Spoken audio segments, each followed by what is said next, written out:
Welcome to SquirrelTastic. We have a very special episode. It's me, Neil, and I'm joined with Matthias. Yo, what up? The secret squirrel everybody's been pestering me about. Yes, he does exist. It's true. It's a fact. So, fun fact about this. We actually tried recording Star Fox, I think precisely 1 year ago. No, actually, no, that's not right. The show's only like 6 months old as of this recording.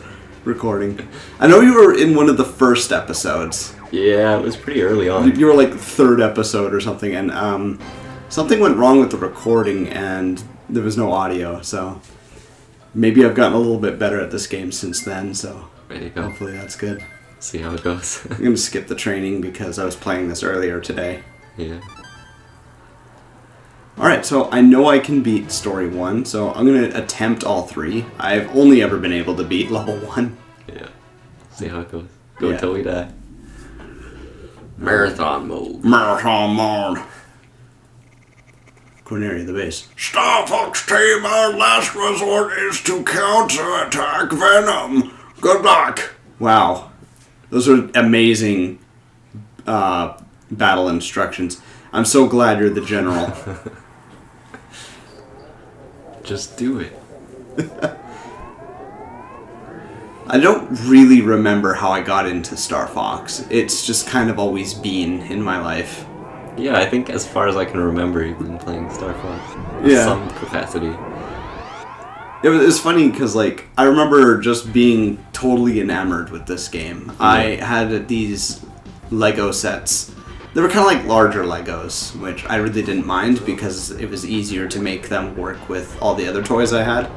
So, like, when I made a building, I didn't have to use 5,000 bricks. I just maybe needed to use, like, 200. So that was kind of nice. Yeah. Anyway, with Star Fox, I would try to recreate all the R-Wings and all the enemy ships and stuff, and I'd just play with that forever. But That's dedication. yeah, I'd actually recreate the entire Star Fox 64 story using just my Lego. Wow. And I remember it took every single block I had, and there were certain things that I had to do shortcuts on. Yeah, makes sense, I guess. It'd be kind of cool if, like, I could do an episode where I just have a big box of Lego and I could, like, showcase how I made them all. Yeah. Because I'm sure I remember, because I've done it enough times. Yeah. Yeah. Bringing it back. Yeah, I even had, like, Wolfins and stuff. But I remember my brother criticizing me because blue's my favorite color, so I always made Fox in the blue R-Wing, and I made Falco the yellow R-Wing. If I were to do it now, I'd probably do it the other way, where Fox is yellow, because that's just the proper coloring. Yeah. Classically, they just all had the same though, right? Yeah, they're all blue. In Star Fox 2, I think Fox, Peppy, and I'm not sure how to pronounce it, Mizu, all have the blue-colored R-Wings, and then Peppy, Faye, and Falco have, like, duplicates of those specialized R-Wings, Right. but they're colored red. And I think there was supposed to be, like, a multiplayer mode to that. Wow. So I remember playing some betas on an emulator when Right. that was, like, a really big deal. Like, oh Yeah. my god, Star Fox 2! And We found all the secret footage. yeah, Sorry. basically. And yeah, it had a multiplayer mode that wasn't particularly functional, but it was there, and that was interesting. Yep. Get lost, you fiend. Yeah, it's kind of cool that they managed to bring it back nowadays, though. Yeah, definitely. Like the finalized official version. Yeah. Which unfortunately does not have a multiplayer as far as I know. Yeah. It might be one of those games where there's like a special button input will get you Yeah. a multiplayer mode. Or like unlockable or something. But because the game is so new, nobody knows how to do it yet. For sure. Incoming enemy. Do it. I remember that blowing my mind. Just like the Super Nintendo kind of talking. Yeah, I think this game's just in general is like super cutting edge Super Nintendo. Like they, Despite its small screen and Yeah. like, what are we running at, 4 frames per second or something? you can tell they really pushed it. Yeah, definitely. And I think that's probably partly why they didn't like Star Fox 2 as well, because like it came out in 1996, so it's like Super Mario 64, if not already released, is right around the corner. Yeah. and it just makes Star Fox 2 look awful. Yeah. Well, I think weren't they gonna like release it for the disc drive or something that was canceled? On the Super Nintendo? Yeah. I remember it having a low peripheral, but I don't know specifically what it was intended to be. Yeah. For the 64, there was supposed to be a disc drive, that's right. which the internet loves talking about. Yeah. That's true. Yeah. But yeah, there was something... It's also interesting with the 64 is that it... Like, I messed around with software stuff a bit, and the 64 has absolutely no problem running NES games. Yeah. And they planned on having the 64 go onto the internet. Yeah, So I'm curious if they were like planning virtual console for the NES as far back as the Nintendo 64. It wouldn't surprise me. Like, from what I've seen, it seems like a lot of Nintendo's modern releases have been based on plans that they've come out with so long ago. Yeah. Like the motion control and stuff, and it's like all stuff that they've been leading up to and just waiting till the technology's right to... I guess, like, what do you figure the earliest motion control is? It's probably like the Super Scope or something. Yeah, I guess something like that. But even then, it's... Yeah, iffy.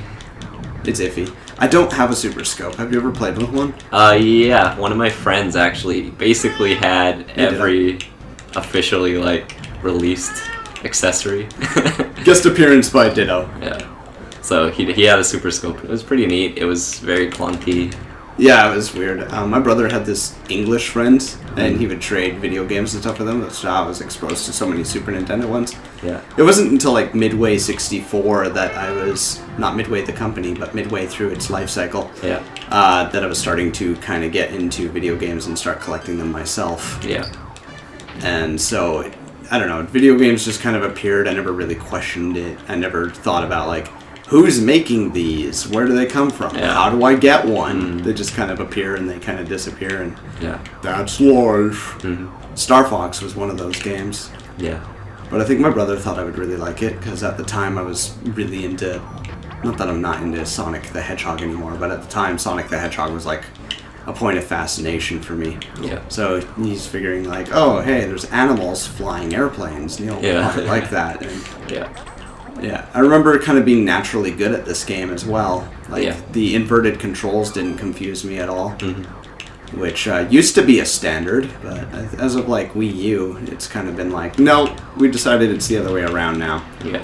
So that's fun. I always have to like go into custom controls to make sure that I'm gonna pull up when I want to. Yeah. It's an interesting one. Yeah. Like, playing Sonic Adventure, they have it... I guess the official term is now standard, where I like it inverted. Yeah, inverted controls. Yeah. I think GoldenEye was really big on like popularizing that, Oh, GoldenEye, yeah. making inverted controls. I was so upset with Wii's GoldenEye. Yeah. Because I thought it was supposed to be like a... I don't know, I think my hopes for it were a one-to-one creation, because that's how they advertised it. For sure. Yeah. Yeah, well, sometimes they do it right, sometimes it's... Yeah. Booting up the game takes forever. Yeah. There's just like, I don't know, like 9 companies involved in making it. Yeah. Yeah, Star Fox, I don't know, it's just kind of always a thing. And then I saw promos for Star Fox 64, where I saw another boy who was sampling the game on this, like, 20-foot tall screen in Space World. Yeah. And he was really bad at the game. He kept crashing into stuff, and I don't know if he was doing it on purpose or what, but I remember thinking, like, wow, this game looks like it controls like crap. Why would anybody want to play this? Yeah. So I was very, like, against Star Fox 64 Yeah. before I actually played it. And then my brother got a hold of a third controller. We had 2, because, you know, brothers with the 64, you gotta give them 2 controllers. And yeah, he got a hold of Star Fox and played it with him and a gal pal of mine at the time, and I was like, this game controls like butter. Yeah, it's And then like way better. I got really interested in it, and the characters actually talked, and that was exciting. And I was like, you know what, I don't even miss this game. Star Fox 64 is where it's at. Yeah, for sure. And even now, like, if I didn't play this game growing up, I'd probably hate it. Because it is so clunky. Yeah. And I'm not really into retro gaming as much as that seems to mostly be what I do on the show. Yeah. Star Fox 64 is where I came into the series. I didn't really play much, but I watched people play a lot. Yeah, like, when we were roommates, it was like the first game I bought on the Wii. Yeah. That was great. Yeah. A few of my friends had it for 64, so I don't know. I always just enjoyed watching, playing through, and seeing all the different routes. And yeah, that was something I had a little hard time kind of getting a grasp of. Is like when I was rooming with you, you're like, oh yeah, it's fine. Like I don't need to play. I'm just watching. It's fine. It's like, what do you mean you don't want to play? Yeah. For the longest time growing up, like we didn't really have video games, but my friends always did. So I just got so used to watching people play. Yeah. And then when I finally got games, I got super into it. When we were really young too. Like I remember mostly playing with your little sister. Yeah. Who I didn't mind playing with at all. But. Yeah, she likes that sort of thing. Well, what I liked about your sister too is that she put in effort. Yeah. She tried, and that's really all I can ask for of anybody. Yeah, for sure. It's like I don't care if you're good or not. I just want you to try. Yeah. Yeah. And then I got Star Fox 64 on the 3DS, and that's really good. I was really into Star Fox Assault when that came out, but comparing Star Fox 64 to Star Fox Assault, critically, I'm finding out why like Star Fox Assault didn't sit with me as well as Star Fox 64, and it's mostly because they kind of dumbed down a lot of the impact. On Star Fox 64, when you defeat an enemy, it's like boom, and there's that huge circle explosion that covers up pretty much the entire screen. Yeah. In Assault, it's kind of like a firecracker. Mm-hmm. It's like and then the enemy's just laying there dead, and you're like, oh, okay. Yeah. And then they had... But I think they were trying to make the game a little more realistic. But I think Star Fox works best when it's campy. Yeah. But that's just me, too. I love that sort of thing. It seems like there's just, like, actually quite a few Star Fox games, but not many that people like know about. Let me think about it. There's Star Fox, Star Fox 2, Star Fox 64, Star Fox Adventures, Star Fox Assault. Blair, you better be putting these on screen. And, Dinosaur Planet? That's Star Fox Adventure. Oh, Star Fox Adventure. Yeah. That's right. And then after Assault, there was Star Fox Command. Yeah. And then Star Fox 64 3D. And then Star Fox Zero. And Command was garbage. I have it, and I'll be playing it on the show eventually, but I can't. It's like Star Fox 2. They're very similar. Yeah. I just can't figure it out. Like, no matter how hard I try, I can't beat the first goddamn level. Yeah. It's like, I don't know. Let's just say I'm incapable of understanding how to play it, because I've looked at playthroughs and stuff, and I've read guides, and because it's not a popular game, they're not particularly well written. Mm-hmm. Or like sometimes watching IGN do their walkthroughs is kind of dumb because they just sort of jump around like they don't know what's going on. Yeah. I always go to Game Explain. Those guys are way better at it. There you go. I like when I'm playing with Keegan, I'm like, hey Keegan, can you look up where, like, I don't know, the star coin is in Super Mario? And then he'll look up some random kid's video. Like, Keegan, the source, come on. That's the way to do it. YouTube's really good for that. Yeah. I'm not really sure how YouTube algorithm works. Like, some of my videos are extremely popular for, like, seemingly no reason. Yeah. Like, Sonic R is by far my most popular video right now. Yeah. And my least popular is Sonic 1. Mm-hmm. So I'm thinking, okay, it's not Sonic the Hedgehog specifically that brought them in. Yeah. Is it the novelty of Sonic R? Is it because I did 4-player and, like, nobody else on the internet seems to do multiplayer? Yeah. With Sonic R? Yeah, for sure. Which, you know, fair. It's really difficult to convince 3 people to play the game with you. Yeah. Yeah, I don't know. It's weird. It's one of those things. Yeah. It is what it is, and just keep trucking on. Exactly. Yeah. I remember being so proud of myself when I was like 8 years old to just be able to get through this without hitting anything. Yeah. Also, oh frick. I had pilot wings, so I got pretty good at flying. Yeah. That's good. And yeah, I don't know. Maybe I was a pilot in a previous life or something. Because in real life, I'm absolutely frightened of basically any kind of unstable surface. Yeah. And in video games, I'm just a natural pilot. Yeah. Yeah, my brother, he'd take the controller from me here and be like, "Oh, this part's too hard, Neil. I'll do it for you." Oh.